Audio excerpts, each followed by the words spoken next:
Hello everybody, my name is Sterling. This is my friend Yufan from Hong Kong. Today I'm going to be doing a few interview questions related to language and how he was treated when he came to the US, and we're going to relate that back to apartheid and the civil rights movement. So Yufan, when you first came to the United States, were you 100% fluent in English, or were you still learning the ropes?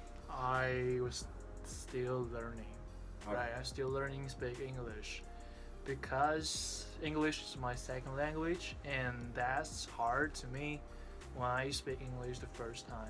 And I stayed Boston for 1 year, and the first month and second month I have been studying a lot of basic composition about English and conversation, vocabulary, almost like that.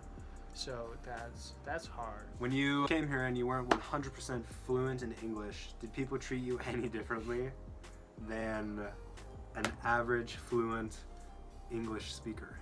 Like average fluent English speaker. Yeah. Of course, like that.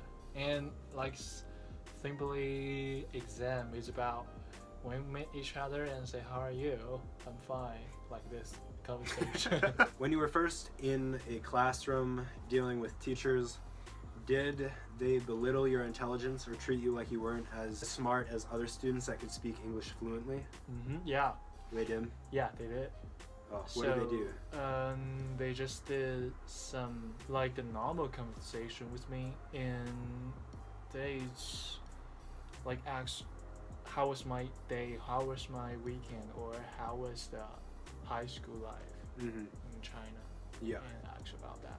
So that's the deep conversation I had. Yeah. Because English is your second language, do you feel like people, for the most part, in the US kind of bring you into their groups, or do you feel more separated, like people don't want you to be a part of their group? I think they bring me to the group because they're kindness and friendly. Yeah. Yeah, and second language, if you speak English very well and speak some jokes or just personally, you can have some funny stuff. And Right, yeah. That makes sense about they will bring you go.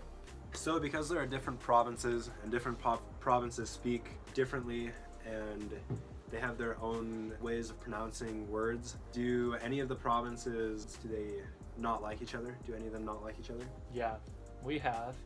And as you know, we have 4 of 5 biggest cities in China. It's Beijing, Shanghai, Guangzhou, Shenzhen, and Hong Kong. So 5 biggest cities in China. And that interesting thing is, Beijing citizen, they don't like Shanghai citizen. Why? And Shanghai citizen, they also don't like Beijing citizen.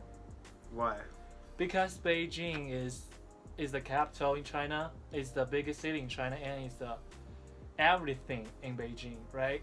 But Shanghai is the economic citizen, economic city, and that is have a lot of business. The big business, a big company, or that is the most economic city in China. So in summary, when Yufan came to the United States with English being his second language, teachers did kind of belittle his intelligence, and they asked him easier and much different questions than they would to their first language English speaking students. The interesting thing that I found was friend groups did not push him away because of his second language, but they actually invited him in.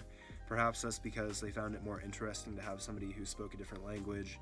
And like Yufan said, he used jokes as a way to ease the tension. People love to laugh. Trevor Noah also did that in his book, and I'm sure that he mentioned that as well.